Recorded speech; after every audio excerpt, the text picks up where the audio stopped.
Now, I gotta bring it back to DDP because when you and I first met, we had our first episode was on my podcast, The Chosen Life. It was back in early 2022. And one of the first things I said, probably they talked a lot about this in rehab is the idea of manifestation, you know, looking forward to the life you want to live, picturing it and making it happen. And one thing I manifested for you, and I didn't realize at the time that Change or Die was coming. I said to you, Mark, Buff, I could see you and DDP, and you guys are going to be going places together. And that's what that was my one wish for you. And my dream for 2022 came true because DDP has really come through in spades. Now, you guys have a long history together. I mean, him coming as a rookie, I believe you were his first match. You guys kept that friendship throughout. Tell me, sitting here today, what his friendship and brotherhood means to you. Man, Dallas, let's talk about the timeline for a minute. I mean, you got to realize I've known Dallas my whole career. For 34 years, I've known Diamond Dallas Page, and we are 14 years apart. Dallas is 66 now, and I'm 52, and he's not afraid to tell his age because he looks unbelievable, and he's healthier than me, brother. And I mean, bang, he's just unbelievable. He's yoga works. Yes, yoga, bro. He don't like the yoga word, but it's his DDPY, but still it is yoga. But he hates that word, but he loves DDPY. Thank you for correcting DDPY. Yes, DDPY. He just loves that, so I get it. But yes, he he's just done so well for himself. He's just a powerhouse. I mean, I was talking to him one day when I went to work out at his house, and I said, "Bro, do you know that you have made it?" And I'm trying to think. Was it 3? 2. I think it was just 2. I want to say 3. I may think of it in a minute, but even 2. He's become a millionaire in 2 things, and in both of them, he was told he wasn't going to make it. He was too old to be a wrestler, and he wasn't good enough. He was told repeatedly and over and over and over. And he was told, me and Lex, and a lot more Lex than me, and I'm sorry, Lex, I got to tell the truth. Lex is such a wonderful human, and he was then, and he is now, but he was a little more aggressive back then. And he would say, I mean, we would kind of laugh at Dallas coming out with his little yoga. Back then it was yoga, his yoga mat. And we were like, and Lex would be like, "What are you doing, you idiot? That don't work." And now look at us. Me and Lex are all beat the hell up. And I'm on a cane. I graduated from a crutch to a cane. And Lex, Lex is probably healthier than I am. And Dallas could do a handstand right here. I mean, he's a walking science. He really is. Dallas could take out any 20-year-old right now. Let's be honest. Like, he's an amazing shape. No doubt. And so our timeline is he was up against me. He was up against me for Rookie of the Year, bro. Rookie of the Year. And keep in mind, I don't really know Dallas. I'm like, there ain't no way I'm letting this older dude beat me at Rookie of the Year. I can't. So, it got a little serious between us because it had to. And I was like, "Look, bro," I said, this is going to be game on here. I can't worry about you right now. I gotta worry about me. And it's serious here. So he actually won the PWI Rookie of the Year, which the big stink back then was, well, the PWI that's the shoot Rookie of the Year. And I was like, bull crap. I won the WCW Rookie of the Year. That's the one that's on TV. That's the one that comes with a big plaque. That's the one I won. So I won the big one, I think. So anyway, fast forward, 34 years later, me and Dallas are still speaking. We're still great friends. And that is mainly to do with Dallas being who he is. So you guys kept in touch throughout, like even after he hung it up and you hung it up, you guys still kept it because you guys are also, you're not neighbors, but you're very close to each other. You live in the same neck of the woods, right? Yeah, yes, we live, even when I'm home at my house, we live 30 minutes apart, so, Steiner boys are 15 minutes from me and he's probably 30. So yeah, Georgia is so a wrestling hotbed, folks. it is, man. It's crazy. And it really, these ain't guys that moved here. These are guys that were from here when Mhm. Atlanta, when Turner brought us, when Turner came up. So it was just really good all around. It was a great friendship, and one that Dallas really had to keep together at toward the end. And then that started us all off again. And Steve was involved too. I think Dallas probably had gave up on me a little bit. But still loved me and everything, but just thought, Bagwell's gone. I can't save him, And then the combination of Steve and Dallas is what really got me, and thank God for both of them. But I just love them both, and we're super great friends, and just the whole thing. I'm just loving everything that I've got coming at me, and I got nothing but just thanks to give to everybody that's helped me, and that's Jonna, and God, it's a lot of people, but Jonna, Dallas, Steve are the three main, and then Dallas's team, man, is just like unbelievable. That's beautiful. And it's so nice to have a lifelong friendship like that and everything he's done It, for you. And, you look at a person like Dallas and, he can rest on his laurels and rest on money and he can, go retire and go live in Tahiti if he wants. And he's still going and helping people and he's giving back to the profession. And look what he did with Jake and look what he did with Scott at the time, Scott Hall and yourself. Like, it's amazing the wonders that this man does and the charisma he has. And clearly it works because as much as you may feel that he was frustrated at times with you, he was still there. And even you talked to me off air, you're in Alaska. Who's there picking you up in Alaska? from an Dallas. AA meeting. He picked me up from an AA meeting. I got my 30th chip, my 30-day chip in Anchorage, Alaska. Marc Bagwell and DDP end up in Anchorage, Alaska. Like, go figure. We're, At, out of all the places in the world. at an AA meeting, bro. What's the odds? And then, Came I'm gonna get a shirt that says "You can't make it up." no. That's my thing, bro. I've been saying it for years, but I never got a T-shirt like it. I'm telling you, I'm gonna get a T-shirt that says "You can't make this up." And you know where people started waking up, Mark, all of a sudden? The wrestling fans, the sports fans, and the non-sports fans were blowing up my phone over the last 2 weeks because they're saying to me, Marc Bagwell's on CVV, Chris Van Vliet. Oh, wow. Did you see him on Chris? He looks amazing. Oh, boy. And people were losing their minds. Chris did an excellent job. Maybe not as great as me. No, just kidding, Chris. But in all seriousness, Chris really you guys had a good sit down together. It's not the first time you've been interviewed by him, but you know what? I think he did a stellar job. Tell me, how was the connection there made? Did Chris reach out to you? Did you reach out to him? How did that go? Because it came out stellar, Mark. It was a beautiful interview. Thank you. He that came through the MCW thing. The same time the MCW happened, Chris like called up, and Steve don't really sell things. It's not because he don't think it's cool. It's just kind of hard to read him on when things are happening. So this Chris Van Vliet, call it the Chris Van Vliet because he's a big deal, bro.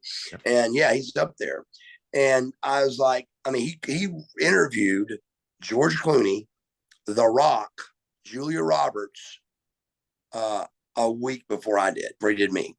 Pretty He good company. flew, yeah, he flew from LA to me to Atlanta, and I was like, what in the heck is going on? So great. It was different. He was able to talk about my recovery and sobriety.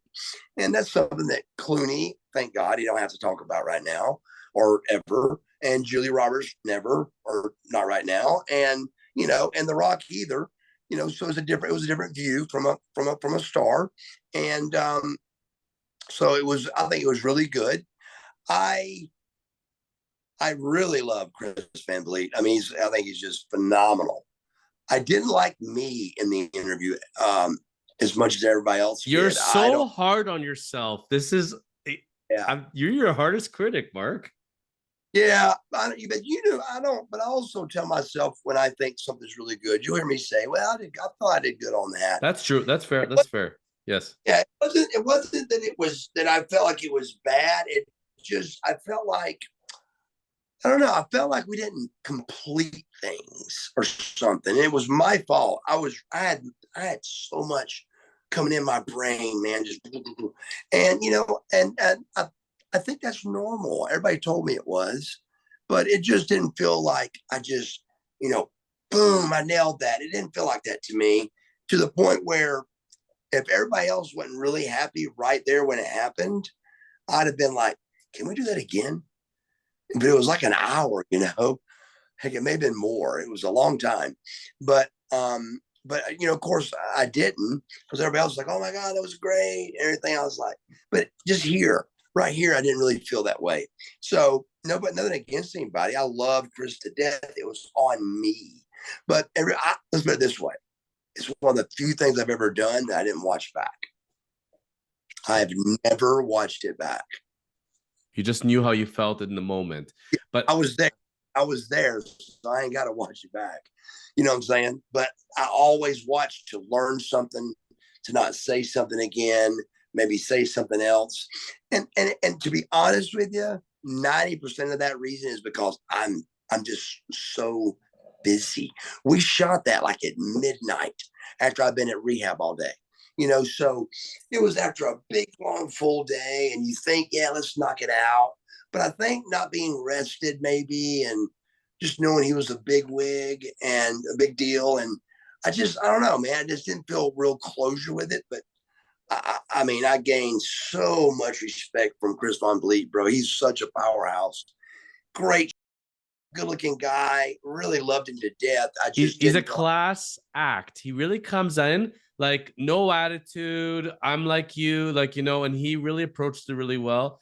And that's where part of the thing is, Marc, you have so many stories, so many ideas. It would take 500 hours to get what's in your head out. And we don't, that's part of why we have a wrestling docuseries, The Real Marc Bagwell. So we can pick one or two topics and we can really dissect it, because today we're covering a lot of stuff, but usually we only cover like one thing because there's so much to talk about it. Yeah. Now, from Chris, I would say to you now, you're going to get this question time and time again. I know you will. And I know you're going to ask yourself, and you sit down. Ultimately, you know what? Like we always talk about, there's lovers, there's haters. It's good. That's the world. It's okay. But we know the people that love you and the people that care about you and sit down, they're the ones that said to you, Marc, you got to do this. If they sat down with you, DDP sits down with you and Steve and your niece, and they say to you, Marc, when we get to day 100 and 150, let me ask you, this is time number 5. Why is this time going to be different? What do you feel about that? Chris asked me this, I think, too. He may not have, I can't remember totally, but it's a great question. God, I want to think about it a little bit, because it's such a great question. The reason it's going to be different this time. Why is it going to be different? There's several reasons. There's several reasons why this is going to be different. The reason it's going to be different this time, coming out of rehab and being a better person in life, is, but one of the things majorly is, it was the first time I really took it in at rehab, like I'm supposed to take it in. I went to get clean for me. Yeah, it was intervention, but keep in mind, I could have said, I ain't going. Do whatever the hell y'all want. I ain't going. But I went, and I went with arms wide open, bro. I mean, I went in. But Black Bear, when I got there, I couldn't poke holes in it. Like I said, I couldn't poke no holes in it. So I decided to really learn. So it was a few steps. It was a 3 or 4 day pinnacle there that I had to, that I wasn't sure which way I was going to go. Was I going to really dive in, or was I not going to give a? And just the way they schedule it, man, it's pretty hard not to get in and go, because they you got this sheet that you got to level up. You got to get them signed off, and it's just it's a rhyme to the reason. And so Black Bear would be one of my things. Black Bear recovery would be the number one thing of why it's different this time. But also a reason is, like I said, me going, for me this time. I went for me this time. I didn't go for my wife. I didn't go for my family. I didn't go to get them off my back.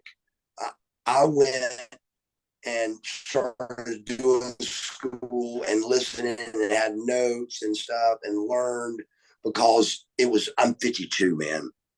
It's different because of my age. It's different because of the rehab I went to. It's different because of what I'm going to lose this time. It's different because the things that are on the line for me, it's just time. It's just so ridiculous how much time I have wasted on getting better.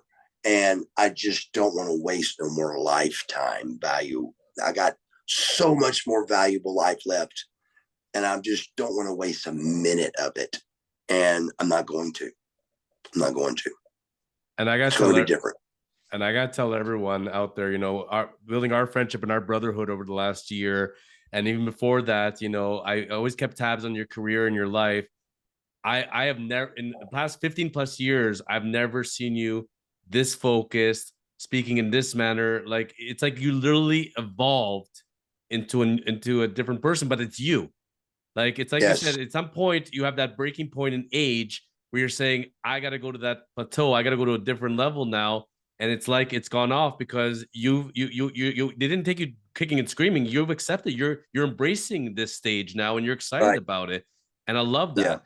And I want to Yeah. send out a clear message to the fans, because there's a lot of very heartfelt messages, Marc, and they're saying to you, literally from Change or Die, we don't want to see you leave us. We want you here forever. We love your energy. You inspire us. You entertain us.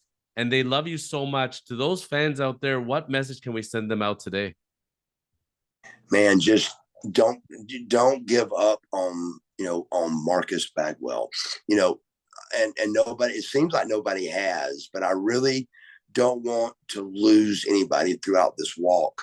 And I promise to all my fans and friends that this is the real deal this time.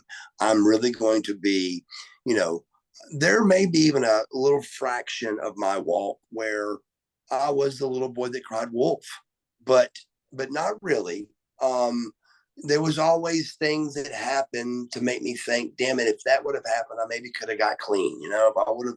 So I'm not beating there's no beating up. There's no regrets here. It just, I'm telling you, just stick with me and know that Marcus Bagwell is going to come out of this with flying colors, man. And we're going to look back on this date of even the date of August 27th. And we're going to look at that and just laugh like, can you believe that? I mean, and it's going to be a wonderful journey that ends with nothing but just happiness in my life. And I want all my fans to be part of it, because I've lost a lot, but there's nothing we can do about that. There's nothing I can do or nothing nobody can do. You got to look at what's forward, and you got to embrace, like you said, embrace it. And just like my changeover of my hair and my goatee and stuff, I've embraced this fully, to the point of just I'm gonna let my whole hair go gray, and I love it. It is the point of being Marc Bagwell now. Protein drinks and healthy foods and stuff like that. That's Marc Bagwell. But the stuff of prescription medicines, and I mean, I'm even trying to get my medicines that I'm taking for like blood pressure and for my heart. I take medicines for my heart. I'm even trying to cut those down. So, just so I don't have to take medicines of any kind. I don't want no kind of medicines in me. And I've got to take a heart medicine for the rest of my life. Because during my sleep apnea thing, when I was younger, I did damage my heart a little bit. I had atrial fibrillation, but I got shot back to rhythm in 2007. And AFib is just your heart don't beat evenly. And so they just you literally go in and you get cardioverted, is what they call it. And I got cardioverted, and you can do it 3 times in one session, but I came back on the very first. So, but still, I asked the doctor, I go, well, how long do I got to take this medicine? He said, how long do you want to live? And I was like, gotcha. So I take that. But besides that, there's not many medicines I have to take, but I do want to I'm trying to come off everything. So I just want to be clean. And I've done so well at it that you go to the next stage. So just know that I'm fighting for myself like that. And again, I love everybody and my fans, and just just stick with me, man, because I'm going to do this. I'm going to do it right. And we talked about manifestation, and I told you that I manifested you with Dallas. But when I manifested it, I didn't know what it would look like. I had a different image of how I thought it would be, but it came to be. You manifested something very important. The entire time we've been speaking from day one, you always said to me, 2022 is going to be your year. It is your year, but not the way you expected it to go. But it is. No, It did turn out to be your year. it did. It really did. Think about it. I mean, I ended this year with, and I'm going to end it with being, 4 months complete sober and clean and going to 2023. I mean, just kicking butt, man. I'm going to do it. So I'm just so excited, and I'm really excited about recovery. I just know that if people, I mean, me and Steve have got so many ideas.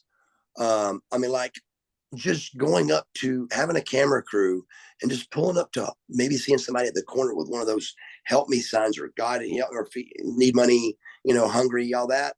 Just getting out with a camera crew and interviewing the guy, taking him to lunch and interviewing him and asking him, what's going on with you? How can we help you? And Steve even said, I love it. He goes, but we can't save everybody. I said, well, let's at least just try it. And that's where I wanted to ask you, what is the evolution of Marc Bagwell? When we started and we met, it was Buff Bagwell, Marcus Alexander Bagwell, and it evolved to the real Marc Bagwell. And we've been watching this in the docuseries before our eyes. Looking forward to 2023 for your fans. Can you give them a little bit of a glimpse of where you see it going and what you have going on in your mind as far as 2023 is going to be just a lot of my recovery. We're gonna have an extension on the Performance Center, and it's going to be it's going to be my recovery, and we're going to have AA meetings, have Lex coming by and Jake, and myself, and just Raven will be coming in, and just have like a Zoom meeting. I'm not sure what we're going to call the name of it, because every AA meeting's got a name, and it's always a pretty cool name. But I'll come up with something, Wolfpack, and I don't know, something I'll come up with, of course. But it'll be something cool. But it'll be a great recovery place that we're going to do, workouts and diets and AA meetings and NAs meetings, and just really focus on the recovery thing, because I just see myself, Jonathan, talking in front of a extremely big audience. And and years ago, there wasn't this kind of an idea of a big audience. There was the idea of an auditorium full. Well, this is the way of millions of people right here. Millions. And I could be in front of it on a camera and talking to millions of people, sharing my recovery and helping people get sober and being better and being clean and having a better life. And the way I did it and how did I do it, and let them see how I did it, and I might not be the complete answer, but let me help you get the complete answer, because I do know a lot about recovery. I've been in it for several years. I'm an addict. I'm a recovering addict. I'm not recovered. And I don't ever think nobody says recovered, because we're constantly recovering. And that's not a bad thing. To me, it's a very good thing. I'm recovering, and that's okay. And like I said, I've embraced that and made it okay. So, I'm so pumped for 2023 for me, for my fans, for everything, just what's coming, because I've got the world at my fingertips at the PC, and with Dallas's team ahead of me, there's just no stopping me to doing what we want to do. My cameos have picked up, my bookings are picking up. Please go. I can get this out. Go to marcusbuffbagwell@gmail.com. That's on my Facebook, Twitter page, and all that. That's the way you book me or get in touch with me. marcusbuffbagwell@gmail.com. And please, come to it. And, that's marcusbuffbagwell.com is my website. So you can go through all those and check them out. My website's going to get really big in 2023. I'm going to start having a lot of stuff on that. More, it's a lot better. I'm going to really start diving into my social media more in 2023. So that's going to be Instagram, Facebook, Twitter, all the good stuff. All that. I'm going to dive headfirst into all that, and I'm going to learn how to type. I got an A in high school as a senior in typing. I was the only senior at Sprayberry High School to pass the final exam in typing. In mine, it was called keyboarding, and it was a typewriter. It was actual. I mean, a typewriter. Me too. And there was one computer at Sprayberry High School. I remember that one. How about your school? No, we had like 30 typewriters. So okay. Yeah. No. I said computer. Oh, computers. No. Even computers at the time, there was like 20 computers, but those were the first Macs. I can tell you this, and this is the honest to God truth. In 1988, there was one, and it was in the library. No offices, no rooms, no classes, one, and it was in the library. And that's crazy, but that's the truth. And I mean, this is back in the day where it wasn't there, you know? And I mean, the first computer I owned was when I was rich. So that would have been 1997. I had a computer in my house. I told you the story. It was this big. It was huge.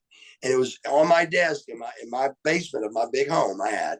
And I was like, I said, so this is a computer? And everybody's like, yeah, this is it, man. Ain't it cool? And I went, so I told you this story before, I think, but I said, so on this box, I can be anybody I want to be. And they were like, yeah. And I go, it'll never make it. And boy, I was wrong. I was just as wrong as you. I said the typewriter is time tested and true. The computer is not going to last. I was wrong. There's no way. I said, that's just, and keep in mind, when I dove in at first on my social media before I went to Black Bear, there was 25 Buff Bagwell Facebooks. 25. And there's nothing you can do about it. And because of those things, I thought there's no way the society of America or the world will allow that. And I was freaking wrong. They did allow it. And buddy, it was just ridiculous to me, but they allowed it. And that's where I see the future now. You're going to be typing and being more active on social media, which is great. I loved when you were doing the daily motivationals. I think that was a really great one. We'd love to see that again. And I've said it many times, Billy Corgan, NWA, I think that'd be a great fit as well. There's going to be wrestling organizations that are going to be reaching out because you're always going to have this association with wrestling. That's a given. When I summed up the last line, Marc, when I was going to say where I see you going in 2023, you almost took the words out of my mouth. Spreading the good word, positivity, inspiring others. And I can see you before crowds and telling your story because you keep it real. You don't sugarcoat it. And that'll inspire the youth. That'll inspire others to live the best life that they can live. Absolutely. Where did I do my daily motivational speaks? So you were putting those up. There was I saw them on Instagram and there was also on YouTube. Okay. So those were excellent. I'm really good with those. Those were great because you just had a positive message. You come on for 30 seconds to a minute and you would share your daily thoughts. I love those. And I was begging you to bring those back. Let's bring them back in 2023 because people love positive Marc. I absolutely am. Marc Bagwell, as we promised everybody, you're back. You're better than ever. You took the time today. We really appreciate that. And next time, we'll probably be seeing Cousin Jerry Hood again. The three of us are going to swap stories. And it's great to have you back in the driver's seat, man. And the fans are saying lots of love. And the future is bright as always. Hey, guys. I really, Jonathan, I want to thank you for having me on. Can't wait to keep doing with the docuseries here. I think it's great. I just want to thank you again for doing everything. And, just know that I'm 100% committed and I am instantly going to start doing the motivational speaks again on whatever we were doing. I think it was Instagram as well. I believe it's Instagram. Yes. Yeah. So I've had such a busy schedule and getting my brain back really focused on everything that it's, you got to make it about your sobriety. And that's why they say that's why the percentage goes up so much of staying in rehab for the full, like 120 kind of days, 90 to 120 from 90 to 120. It's another huge number on how much you actually stay sober. So I'm really going to probably end up doing 120 days. I'm on day like 76 of 90 and 90, and I take that back. I'm on like 50 something. No, maybe whatever minus 30. I'm on 40 something of 90 meetings in 90 days when you get out. Right. That's the 3 things that are the biggest when you get out. It's 90 and 90. A sponsor, and 90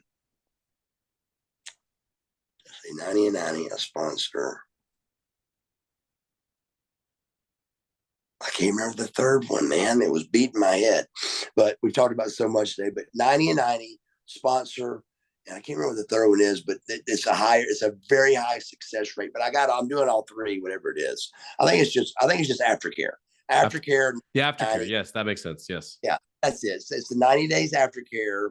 It's the 90 meetings in 90 days and having a sponsor. And I'm doing all 3, and that is the highest success rate of staying clean and sober that you can get. And so I'm doing what I was taught. I'm using my tools. I'm happy. I'm in a good place, and I'm just glad I was able to share all this with everybody today. And just look out for Marc Bagwell in 2023.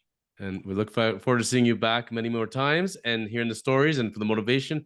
And Marc, wishing you lots of love, buddy, and we'll see you back real soon. I'm Buff, and I'm still the stuff. And that shirt's still melting off your body. It is. Cheers. Thank you.